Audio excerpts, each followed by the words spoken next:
Hello everyone, welcome back to my channel.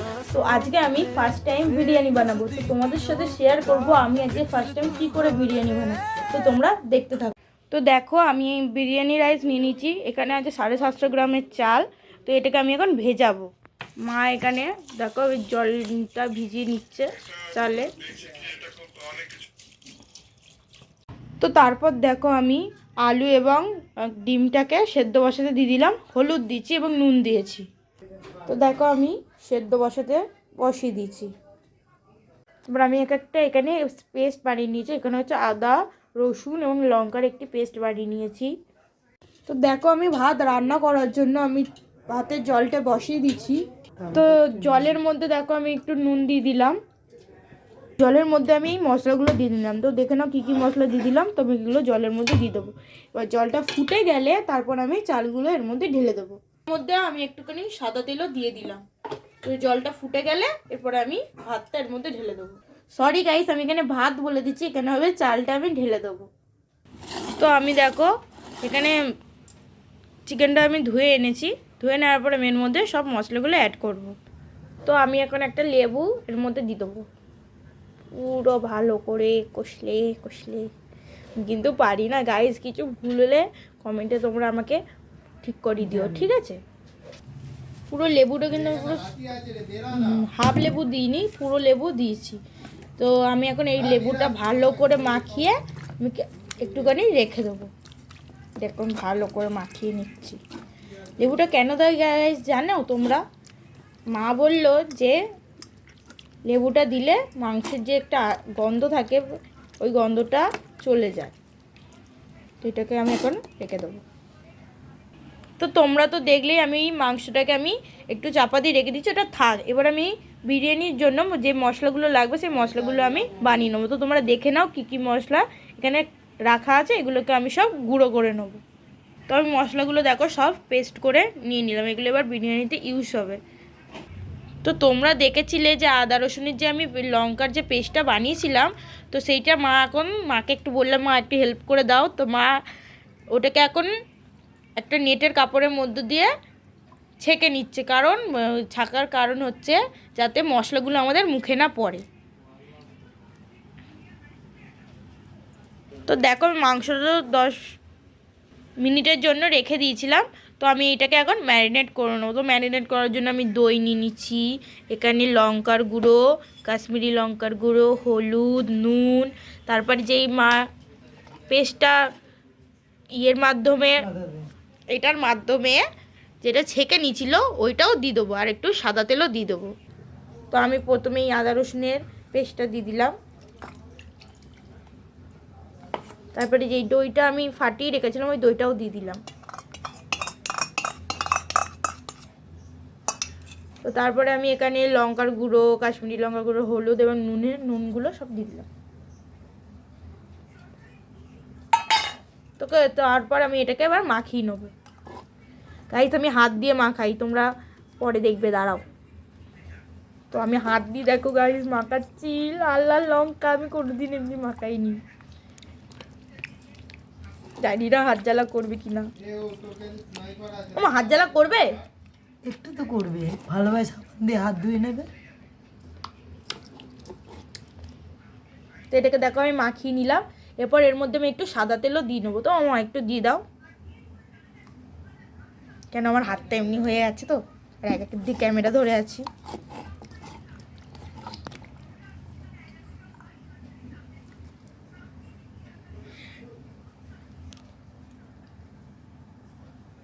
তো এটাকে তবে এই মাংসটাকে যে মাখিয়ে নিলাম এগুলোকে আমি 8 ঘন্টার জন্য রেখে দেবো। তো দেখো আমাদের চালের জলটা গরম হয়ে গেছে। এখন আমি তুলতে পারছি না, চালের জলটা গরম হয়ে গেছে। তো আমি এবার চালগুলোকে ঢেলে দেবো। তো আমি দেখো চালটা আস্তে আস্তে করে ঢেলে দিচ্ছি। চালটা আমি ঢেলে দেওয়ার পর দেখো আমি একটুখানি এক ঢাকনা আমি ভিনিগার দিয়ে দিলাম, কেন একটাই লেবু ছিল সেটা মাংস দিয়ে দিয়েছি। তো আমি এখন এখানে একটু ভিনিগার দিয়ে দিলাম, সবসময় তো আর থাকে না লেবু সব। তো এবার আমি দেখো ফুটতে দিয়ে দেবো চালটাকে। তো ওইদিকে তো আমি ভাতটা সেদ্ধ করতে বসিয়েই দিচ্ছি। তো আমি এখানে এখন একটা কড়াই নিয়ে নিলাম। কড়াইয়ের মধ্যে আমি এবার সর্ষের তেল দেবো। তো এই দেখো সর্ষের তেল আমি একটুখানি না, পরিমাণ মতো নিয়ে নেবো।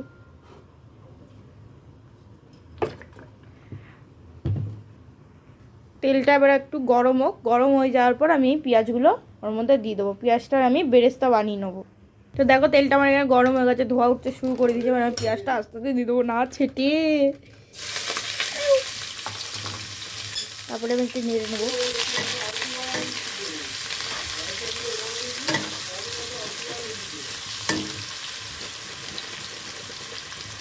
নেড়ে ছেড়ে আমি একটু ভেজে নেবো। ভাজার পর দেখাচ্ছি কেমনি দেখতে হয়। বেরেস্তা বানানোর জন্য কিন্তু অত নাড়া যাবে না খুন্তি দিয়ে, একটু রেখে রেখে ভাজতে হবে, লাল লাল করে ভাজতে হবে যতটা পুড়ে না যায়। তো দেখো গাইস, আমার পেঁয়াজটা ভাজা হয়ে গেছে, বেরেস্তা হয়ে গেছে। এবারে বেরেস্তাগুলোকে তাড়াতাড়ি করে তুলে নেবো, নয় এবার পর পুড়ে যাবে। তোমাদের ভাতটা দেখো হয়ে গেছে। তো মাকে বললাম, মা একটু তুমি ভাতটা গেলে দাও। তো মা এখানে ভাতটা গেলে দিচ্ছে।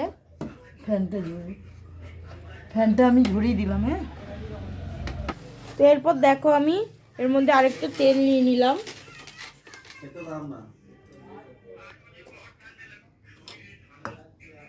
তো এর মধ্যে দেখো আমি 2টো তেজপাতা দিয়ে দিলাম। তেজপাতাটা গরম হতে দিয়ে দিলাম। গরম হয়ে যাওয়ার পর আমি দেখো ম্যারিনেট করা মাংসটা আমি ঢেলে দেবো আস্তে করে।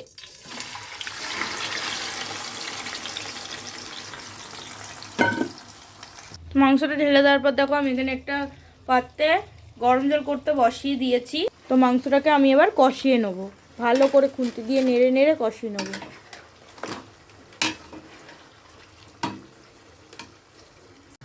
দেখো আমি একটু একটু করে আবার নেড়ে দিই। ও শোনো মা, কি সুন্দর হয়েছে, কালারটা বেশ ভালো এসছে। আমি যে করি আমার কালারটা কিন্তু এত সুন্দর আসে না। বলছো ভালো করি আমি? হ্যাঁ, কিন্তু এটা তোমার জল ছাড়ছে। এটা যেন মানে ভালো করে কষাবে, যাতে ঠিক আছে, তেলটা বেরাবে, তারপরে হ্যাঁ কিন্তু আমি জল বারে দিবে। বারে নাড়ছি না, আমি একটুখানি পরপরই নাড়ছি। তো দেখো আমার কষানো হয়ে গেছে। তো এর মধ্যে আমি এবার গরম জলটা ঢেলে দেবো। এই গরম জলটা আবার এখানে ঢেলে দেবো।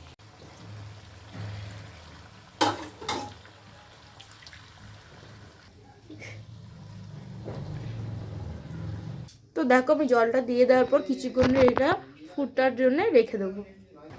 তো দেখো আমি যে আলুগুলো আমি সেদ্ধ করতে বসিয়েছিলাম ওইগুলোকে আমি সেদ্ধ করে মাংসের মধ্যে দিয়ে দিয়েছি, কারণ যাতে মানে আলুগুলোর মধ্যে মশলাগুলো ঢুকলে কি বলো তো, খেতে খুব ভালো লাগে। তোমরা একবার এমনি করে ট্রাই করে দেখো।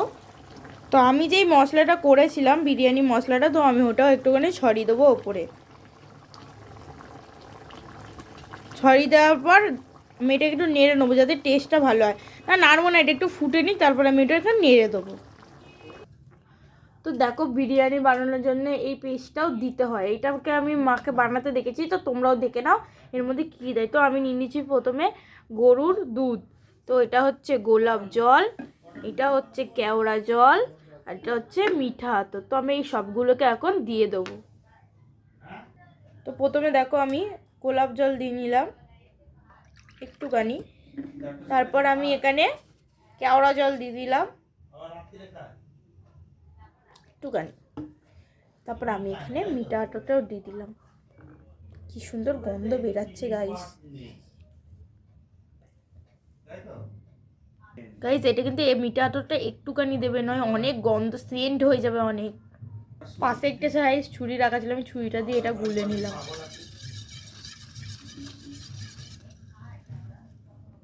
রঙের জন্য দেখো আমি একটুখানি হলুদ ব্যবহার করে নিলাম। তো হলুদটা আমি আমার নাড়িয়ে নেবো। দেখছো গাইস কত সুন্দর কালার হয়ে গেল। আমি পারছি গাইস, জানি না কেমনি হচ্ছে। গাইস দেখো এটা ফুটে গেছে। তো আমি আলুগুলো দেখো এক এক করে তুলে নেবো। মা এখানে বাটিটা ধরেছিল,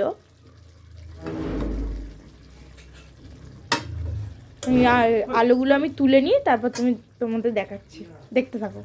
দেখো আমার ভাতটা কিন্তু কমপ্লিট হয়ে গেছে। তো আমি এখন এটাকে নিভিয়ে দেবো। কি কমপ্লিট? গাইস আমি আবার একটা ভুল বলে ফেলেছি, এটা ভাত না, এটা মাংস হবে। তো মা আমাকে আটকে দিল, তুই কী বলছিস। তো আমি এখন এটা বন্ধ করে দিচ্ছি। তো আমি এবার ভাতটাকে এবার সাজিয়ে নেবো। তো গাইস আমি এমনি একটা বড় হাঁড়ি নিয়ে নিচ্ছি। এবার বড় হাঁড়িটার মধ্যে, এটা তোমরা হয়তো দেখেছো, এটা একটু ফয়েল পেপার বলে, এই ফয়েল পেপারটা এর মধ্যে দিয়ে দেবো। তোমরা দেখতে থাকো। ফয়েল পেপারটা দেখো এমনি করে দিয়ে নিয়েছি গাইস। মানে হাঁড়িটার মধ্যে যে আমি অয়েল পেপারটা দিয়ে দিয়েছিলাম, এরপরে আমি যেই দুধের মিশ্রণটা করেছিলাম এই দুধের মিশ্রণটাও দিয়ে দেবো, 2 চামচ মতো দিয়ে দেবো। এই দেখো এমনি করে করে আমি ছড়িয়ে দেবো নিচে, যাতে নিচে ফ্লেভারটা থাকে। 2 চামচ দিয়ে দিলাম। এরপরে দেখো আমি এই ভাতগুলো এখান দিয়ে নিয়ে আমি ভাতগুলো চারিদিক করে ছড়িয়ে দেবো।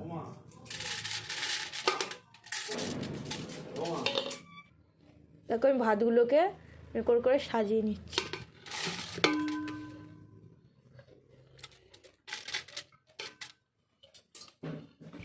ভাতটা সাজিয়ে নিয়ে তোমাদের সাথে আবার দেখা করছি, তারাও দেখতে থাকো। তারপর আমি আবার হাতা না 2 চামচ আবার একটু দিয়ে নেবো, ছড়িয়ে নেবো।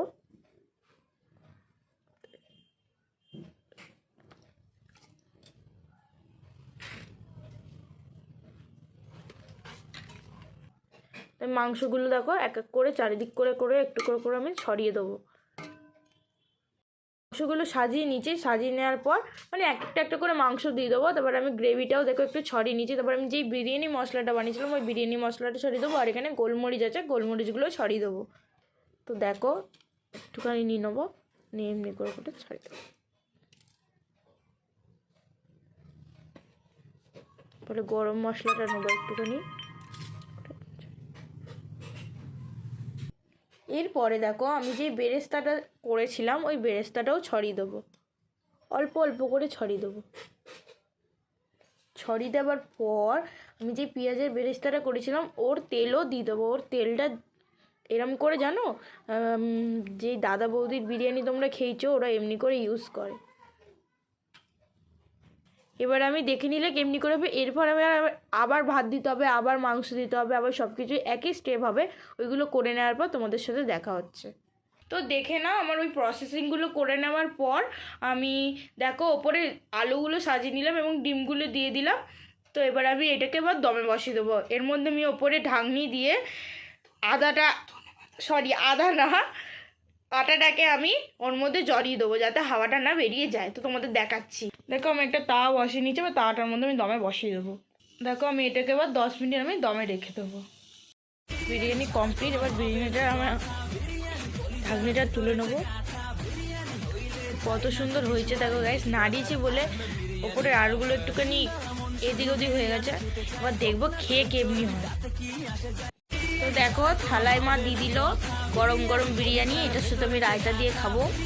সবাই এখানে খেতে বসে গেছে, মাও এখানে সবার পাতে বেড়ে দিচ্ছে, দাদা ওখানে খেয়ে নিচ্ছে, চাট মশলা দিচ্ছে স্যালাডে। বলো মা কেমনি খেতে হয়েছে? ভালো হয়েছে? খুব সুন্দর হয়েছে। বল কেমনি হয়েছে? এবার আমি এবার খেয়ে নেবো সবাইকে। আমি গাইস বিরিয়ানিটা খেলাম, আমার তো খুব সুন্দর লাগলো। মা দাদা ও বাবাও খেয়ে বললো খুব ভালো হয়েছে। এবার তোমরা জানিও যে তোমাদের ব্লগটা কেমন লাগলো। তোমাদের ব্লগটা যদি ভালো লেগে থাকে আমার চ্যানেলটা সাবস্ক্রাইব করে দিও, একটা লাইক করে যেও।